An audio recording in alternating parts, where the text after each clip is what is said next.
y'all, Bite-Sized Bible in a Year, chronological edition for May 2nd. We read 2 Samuel 24 and 1 Chronicles 21:18 through 22. When we get to the end, I will ask you a few questions, again, to help you apply what it is we're reading. Okay, so we're still with David. And remember yesterday when we talked about how it's awesome when we read the same thing in two different places because then we get new information? Well, maybe today you didn't think it was so awesome because we find out with the whole census that in one place it says that God told him to take the census.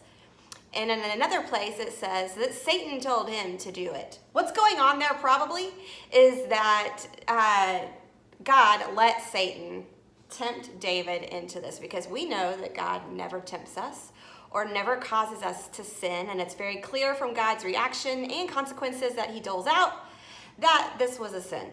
So this came from Satan. It's attributed to God in Samuel because God let Satan tempt David to do it. So that's what that's about. Also, we see Joab tells David, that's not a good idea. We don't want to do that. It's a sin. But David does not listen. And then Joab, for the next 9.5 months, has to walk in somebody else's disobedience. I think I would be really angry and then just keep getting angrier. And he probably did, knowing Joab. But what we want to pay attention to in this account is that Joab was a warning to David. And if we know anything about Joab, we know that Joab says what he's thinking and does what he wants. And so he was probably very vocal about this not being a good idea. But David ignored him. And then we see that because of that, there are some grave consequences that happen. And so we're wise to listen to godly counsel around us, not saying that Joab was known for his godliness because he wasn't. But if we have somebody in our life who typically is walking with the Lord and says something like, I don't know if that's a good idea, we're wise to listen or at least to stop and go, okay, let me think about it. Let me talk to somebody else. Let me talk to God. Let me check in with God first before I take this step. But if we don't, God will usually continue to send warnings like he does with David's seer, it's prophet, named Gad. And David listens this time, and he's repentant, and he says, which I think is amazing, he says of God, remember God gives him these 3 choices of consequences, and Gad says, pick one, and David says, I'm just going to let God do it because I know that God is a merciful God. So even though he knows he's being disciplined and there's consequences, he still knows the true characteristic, the true character of God, which is that he's merciful. And so then the nation is disciplined, and then we move on. And what we move on to next is David wanting to build an altar because remember, God stopped the angel of death right there before Jerusalem, and David wants to build an altar made out of the threshing floor of a Jebusite there. Remember, Jebusite meant they were from Jebus, which was Jerusalem. Lou likes it when it's called Jebus. He's sitting here next to me. Say hi, Lou. Hi. Hey. Okay. And he wants to give everything to David. He wants to give him the whole threshing floor and animals for the sacrifice and offering. And David says, I will not, what does he say? No, I insist on buying it, for I will not present burnt offerings to the Lord my God that have cost me nothing.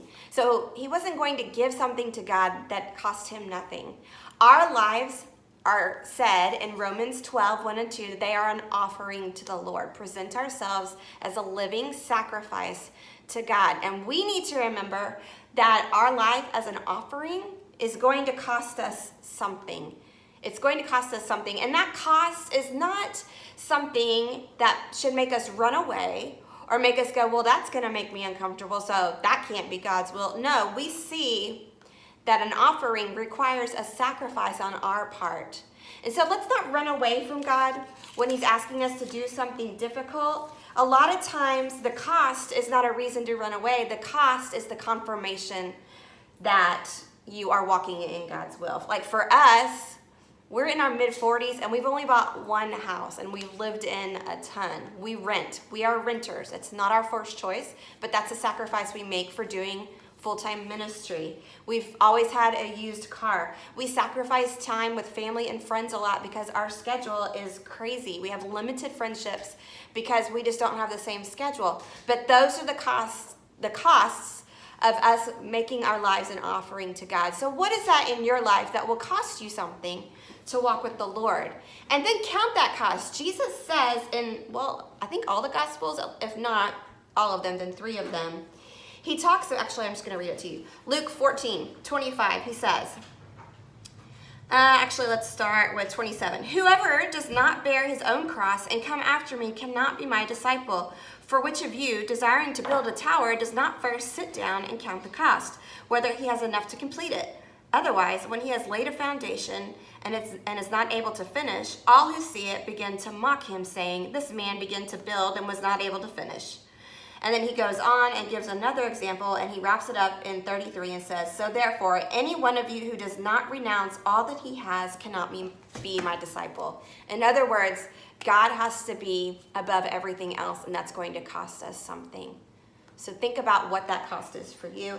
And then we see at the end, David preparing all the materials for Solomon to later build the temple. So he's bringing in all those materials for Solomon.